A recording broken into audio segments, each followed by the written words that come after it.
But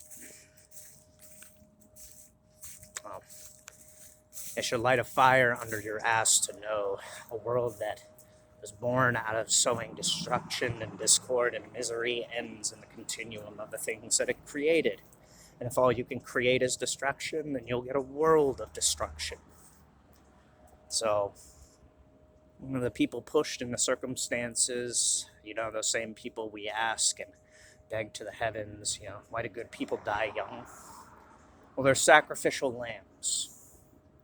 That's how this world treats people who come to it, begging and garnering and sympathizing with the capacity of, every distorted form of morality that exists on this world that says there must be a necessary sacrifice to atone for the transgressions we put in this world. It's not enough to correct our own behaviors. We just can't help ourselves. Okay. Help yourselves to the feast. Sit at the table that poisons the beast. It's not out of piety that I say these things. I'm no different than any other human being on this planet. I swallow down the poisons that are fed to me, and, I enjoy lavish comforts and things like that here and there, but I do my best to go out in this world and try to make it a better place with what I've been given, and it's what I've been given. That's all I've been given.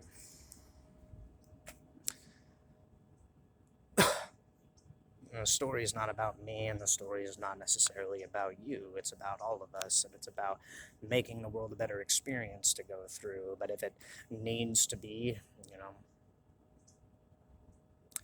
going through this huge lesson of prophesized hellfire and brimstone and stars raining down from the heavens upon us to scorch us away, all the years and years and eons of evolution and biology at play just need to disintegrate and die because people are so goddamn fucking miserable and full of hate and despise for life and everything that exists on the planet, so much that they want to become these avatars of death and worship that, sacrifice other people so that they can ironically live another day. That's kind of ironic, whether it be a god or a devil or a demon or a deity, all of these different lessons on this world teach you to fear such a force, and it's always fear that causes this course to happen, ain't it?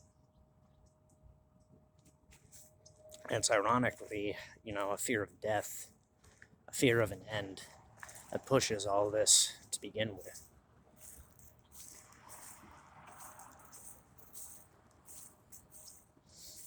I think the scarier thing is knowing that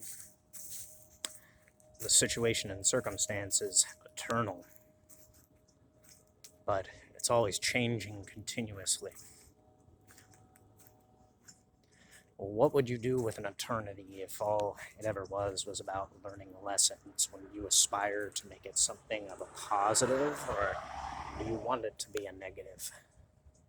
You've been given and granted a level and degree of free will and autonomy over your decision making, at the very least, your thoughts, your behavior, at least for the time being. Under this current world and paradigm, it seems that they want to tell you that free will and, the ability to think and speak freely are a lie.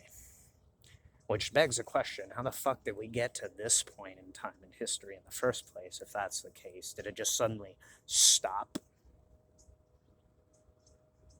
What is freedom?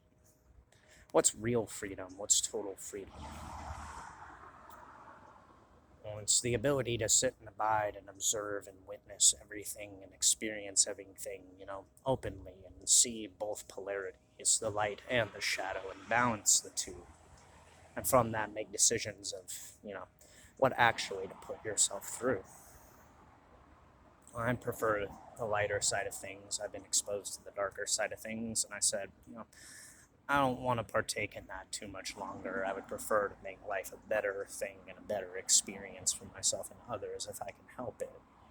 There's something noble in shouldering the burdens of other people. You care. That's what it shows, is despite everything in a world that tells you constantly to despair and that it's hopeless and meaningless and pointless, you choose to care anyway. Maybe that's why we call it character. Maybe suffering builds character. Maybe a healthy level and degree of going through hard things is what builds you up so that you're of use and benefit to your fellow beings. Maybe it's not about getting everything that you want. Maybe some things just stay dreams for a reason, and maybe those dreams are beautiful for what they are. If everything is useless or hopeless or meaningless and everything is just essentially treated as a fading mirage in time and there's no point to any of it, well, vice versa, you can say, well, if it's all pointless, at least I can appreciate what the day gives me. If it's all just a mirage and gobbledygook to you, why persist? Well, maybe because it's a gift to exist. Maybe it's just a beautiful thing to be able to go out and celebrate the joy of life and to share that with other people. Maybe it's a very special thing indeed to live for the brief period of time that we have. And you're lucky to make it this far. You've definitely set and raised the bar more than what any other point period of history has postulated, whether you did things or you did not. You're existing through this experience right now with everyone. It's the first time the world has been encapsulated in a technological war so advanced that people don't know what to really do and have to take chances. So give everyone and yourself a pat on the back and some credit for being pushed through this experience of absolute and total darkness, being dragged into the light and exposed for what it is. As you're seeing the tyranny and tyranny and tyrants for what they are, paper tigers, emperors with no clothes. In reality, they just exist by paying off vast swaths of people to do the dirty work for them. And if that's all that they can offer, a position at their table, only simultaneously hold a gun to your ball sack. I'd rather just not dine with these people. Better to starve and, exist abiding on the streets, living with the fact that maybe it was a divine thing that I was defeated for standing up for what I see as the right things, and to feast in hell and have my life ultimately become a controlled prison cell that simultaneously uses, abuses, and poisons me and gets me to do atrocities. And that's not a moral thing, that's not a pious thing, that's not a righteous thing, it's just doing the right thing. A decision in the moment.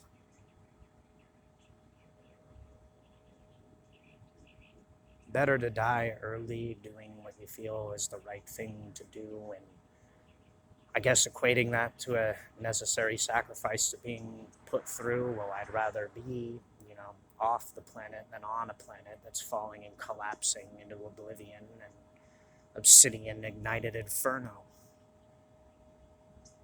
Do I want to be mind controlled through a black screen for the rest of my days? No, not really.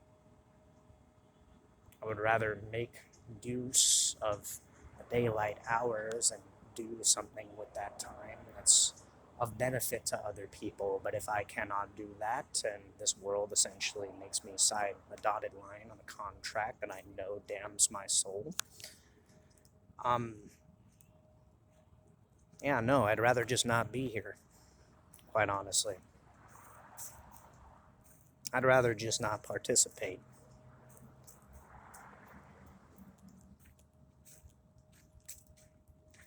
No point sticking around and waiting around for the other shoe to drop if the reality is people want to drag you into hell with them.